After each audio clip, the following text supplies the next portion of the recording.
Hello，大家好。今日同大家講下用 X2D 去旅行嗰陣時要注意啲咩地方啊？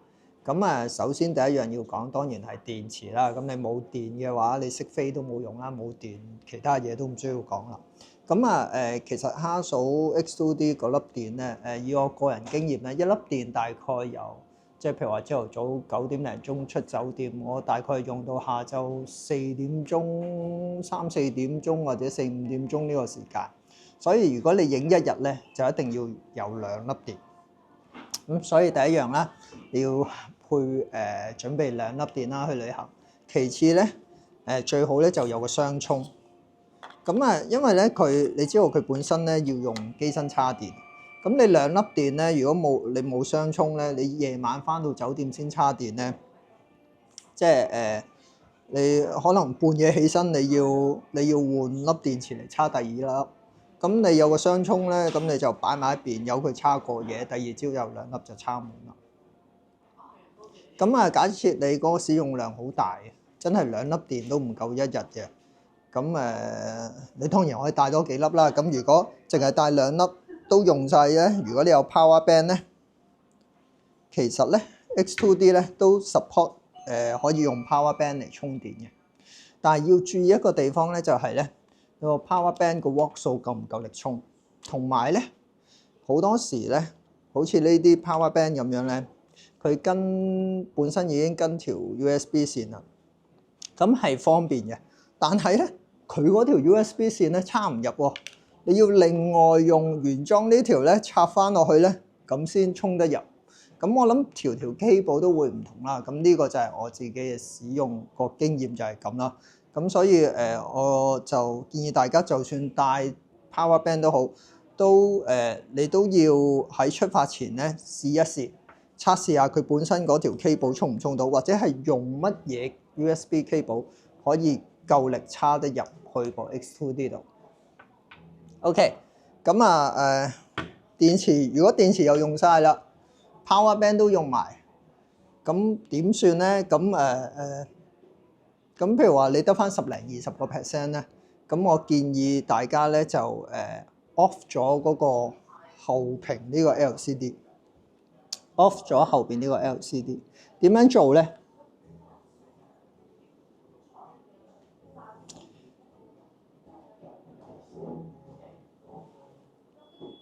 咁我哋喺呢一度，我哋揀呢個 EVF only，咁咧淨係用呢一度嚟取景啊，拍攝，咁咧唔用後邊，因為其實後邊呢個 LCD 咧都好耗電㗎。如果你用即係得翻10零個 percent 咧，如果你淨係即係我自己試過，淨係用個 EVF 嚟取景咧，起碼都用到個零鐘啊。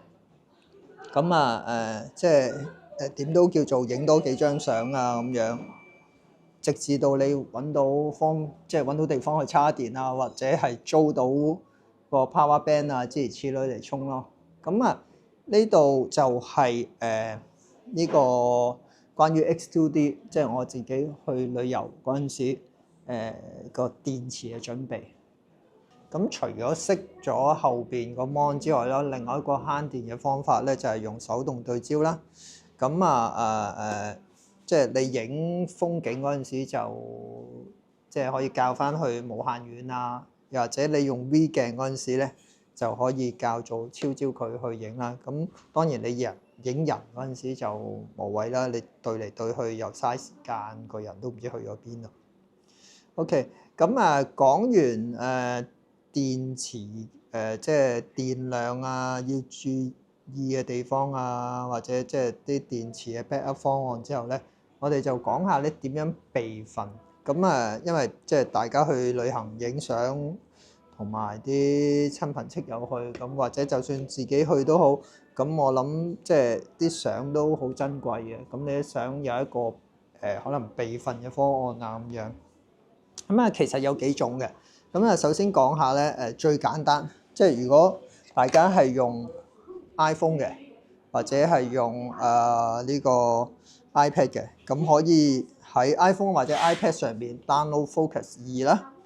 咁我試一次連接俾大家睇，其實都好簡單，只要我哋咧喺個 X2D 度開翻個 WiFi， 然後咧喺個 iPad 度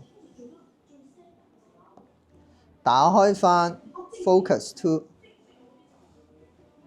咁咧佢就會自己 detect 到個 X2D 嘅啦。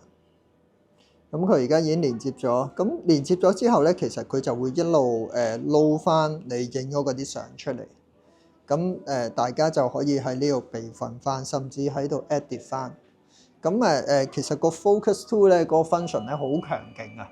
咁如果大家有興趣聽下多啲我講關於個 Focus 2點樣運用咧，可以喺留言嗰度話翻俾我聽。咁如果大家我用 Android 嘅喎，咁點算啊？咁用 Android 咧，咁就用唔到 Focus 2啦。咁我哋唯有用CF Express Type B 去做備份啦。咁係啦，佢有個 CF Express Type B 嘅槽啦。咁呢個 X2D 係 support 到1TB 嘅最大。雖然佢官方話512G 啊，但係實際上咧好多1TB 嘅卡咧都可以用到嘅。咁你可以1比1咁備份。咁佢有，但係你留意翻咧，如果你要備份咧，因為你入咗 Type B 咧，佢有兩種儲存方式嘅。第一種咧就係 internal 個1TB 用完之後就記錄去呢個 CF Express Type B 度。另外一種咧就係你每影一張就有一個 copy 喺個 internal 度，一個 copy 喺個 Express Type B 度。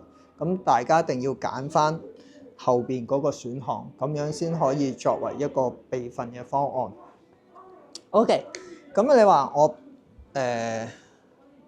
即係雖然話複製咗去個卡度啦，但係即係有時大吉利是真係哇！我機都唔見咗，或者俾賊仔偷咗，咁有時咧器材損失咧固然係即係痛心啦，即係好慘嘅一件事。但係有時入邊嘅相咧，可能冇咗入邊嘅相咧，比起冇咗件器材咧，更加令人唔開心。